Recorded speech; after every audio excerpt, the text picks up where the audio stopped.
सूरज आग उगल रहा था और गांव की जमीन प्यास से तड़प रही थी। महीनों से बारिश की एक बूंद नहीं गिरी थी, लेकिन इस चिलचिलाती धूप में भी हमारे बिरजू की हिम्मत नहीं टूटी थी।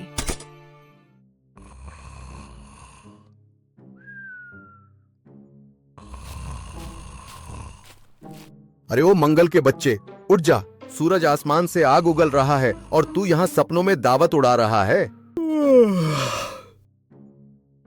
अरे बिरजू भैया, क्यों जगा दिया? सपने में बस सेठ की दुकान से गर्मा गर्म समोसे चुरा ही रहा था, एक बाइट तो लेने देते।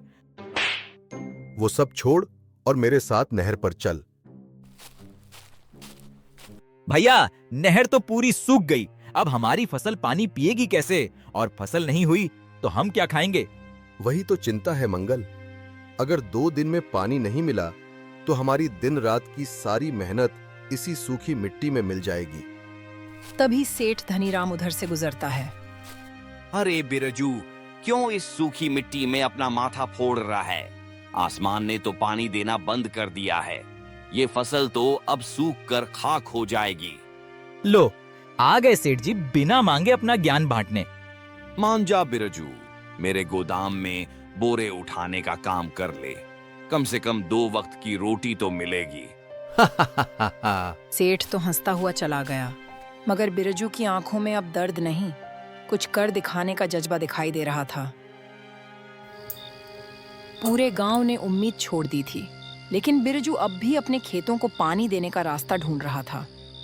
तभी वह देखता है कि मंगल पानी पी रहा है और पानी की एक बूंद जमीन पर गिरती है। मिल गया मंगल, रास्ता मिल गया। बाप रे, क्या हुआ भैया? बाढ़ आ गई क्या? मुझे तैरना नहीं आता। नहीं मेरे भाई, जिंदगी मिल गई। अगर हम पानी को जमीन पर ऐसे ही फेंकने के बजाय बूंद बूंद करके सीधा पौधे की जड़ में दें, तो पानी धूप से उड़ेगा नहीं, सीधा पौधे को लगेगा। अगली सुबह बिरजू जमीन पर लकड़ी से नक्शा बना रहा था और मंगल को अपनी तरकीब समझा रहा था।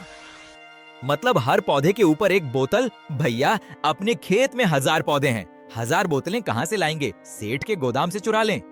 चोरी नहीं मंगल, गांव में लोग रोज कितनी बोतलें कबाड़ में फेंकते हैं, हम वही इकट्ठा करेंगे, कबाड़ से अपना कमाल दिखाएंगे। इसके बाद दोनों झोला उठाकर पूरे गांव में घूमने लगते हैं और लोगों से खाली प्लास्टिक की बोतलें इकट्ठा करने लगते हैं। अरे बिरजू, सूखे ने तेरा दिमाग भी सुखा दिया क्या? बोतलों से खेती करेगा? बेचारा सदमे में पागल हो गया है। जा बेटा, कबाड़ी वाले से मांग ले। हंस लो, सब हंस लो। जब हमारे टमाटर तरबूज जितने बड़े होंगे ना, तब कोई मांगने मत आना। इसके बाद बिरजू और मंगल रगड़ू कबाड़ी की दुकान पर जाते हैं, जहां बोतलों का पहाड़ लगा होता है। रगड़ू भैया, जल्दी बताइए, आपके पास 1000 बोतलें मिल जाएंगी क्या? हाँ भाई, 50 पैसे की एक बोतल। 1000 बोतल चाहिए तो 500 रुपए निकालो। अरे रगड़ू भैया, 500 रुपये होते तो मैं समोसे की दुकान खरीद लेता। एक काम करो, अभी बोतल दे दो। जब हमारी फसल होगी मैं तुम्हें 10 किलो ताजे टमाटर दे दूंगा। चल भाग यहाँ से, टमाटर खाऊंगा मैं। पैसे लाओ, बोतल ले जाओ। दोनों निराश होकर गांव के बाहर कूड़े के ढेर के पास पहुंचते हैं। वहां बहुत सारी खाली बोतलें पड़ी थीं, लेकिन उन बोतलों के ढेर के ठीक ऊपर गांव का सबसे खूंखार कुत्ता शेरू सो रहा होता है। मंगल, धीरे से जा और बोतलें बोरे में भर ले, आवाज मत करना। मंगल चुपचाप पंजों के बल आगे बढ़ता है और धीरे धीरे बोतलें बोरे में भरने लगता है। तभी अचानक शेरू जाग जाता है।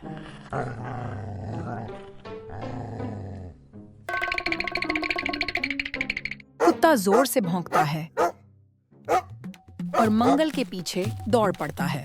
मंगल हवा की गति से भागता है। बचाओ बिरजू भैया, ये तो बोतलों के साथ मुझे भी कबाड़ में बेचेगा। किसी तरह शेरू से बचते बचाते मंगल आखिरकार खेत तक पहुंच जाता है। लो भैया, जान भी बच गई और बोतलें भी आ गईं। शाबाश मेरे शेर, अब देख अपना जुगाड़।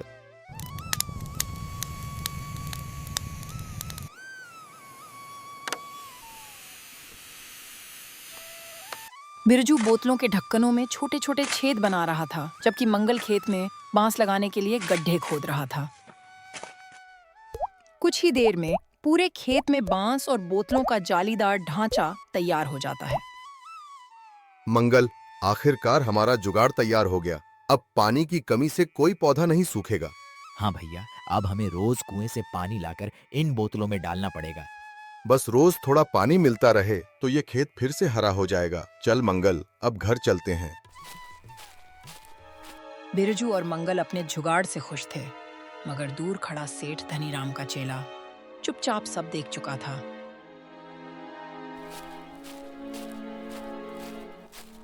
सेठ जी, गजब हो गया। उस बिरजू ने तो खेत में जादू कर दिया है। कबाड़ की बोतलों से पानी टपका रहा है। उसकी फसल तो बच जाएगी। क्या बकवास कर रहा है? अगर उसकी फसल बच गई तो वो अपना कर्जा चुका देगा और मैं उसकी जमीन कैसे हड़पूंगा?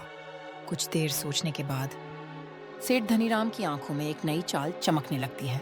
कल्लू, आज रात ही बिरजू के खेत में जाना और उसकी सारी बोतलों का जुगाड़ तोड़ देना। सुबह तक उसका खेत बर्बाद दिखना चाहिए। जी सेठ जी, ऐसा तोड़ूंगा कि बोतलें भी रो पड़ेंगी।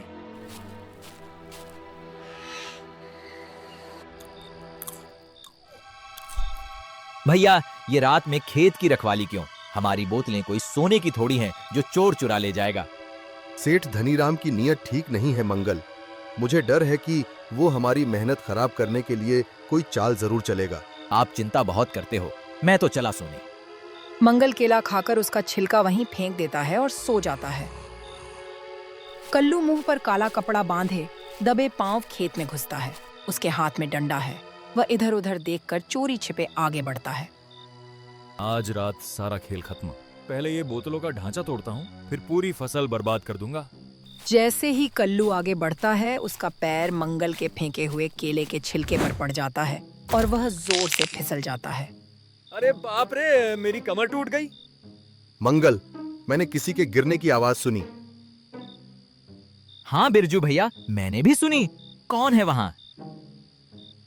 मंगल और बिरजू की आवाज सुनते ही कल्लू उल्टे पुल्टे कदमों से खेत से भागने लगता है। मंगल और बिरजू के खेत तक पहुंचने से पहले ही कल्लू डरकर वहां से भाग जाता है।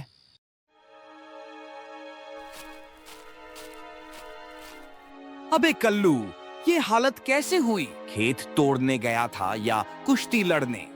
सेठ जी, वो खेत नहीं, मौत का जाल है। सीधे सीधे बता, क्या हुआ? और पहले केले के छिलके पर फिसला, फिर कीचड़ में गिरा। आज तो जान बचाकर भाग आया, नहीं तो सुबह अखबार में फोटो छपती। तुम किसी काम के नहीं हो कल्लू।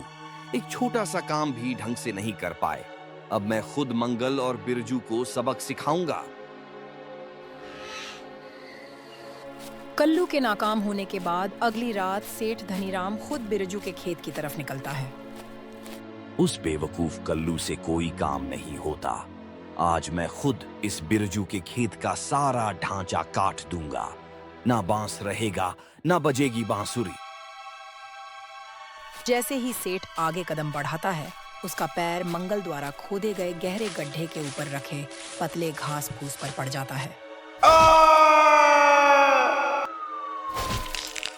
बचाओ बचाओ, कोई तो बचाओ, ये खेत है या जाल?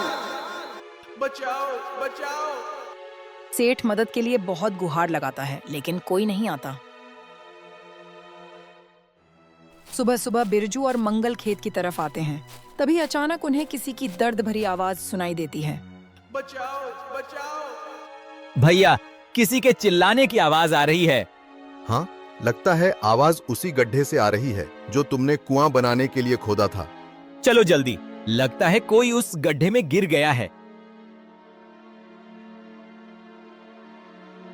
इसमें तो सेठ गिरा हुआ है। अरे बिरजू, जल्दी निकालो मुझे यहाँ से। अरे सेठ जी, आप इस गड्ढे में कैसे गिर गए?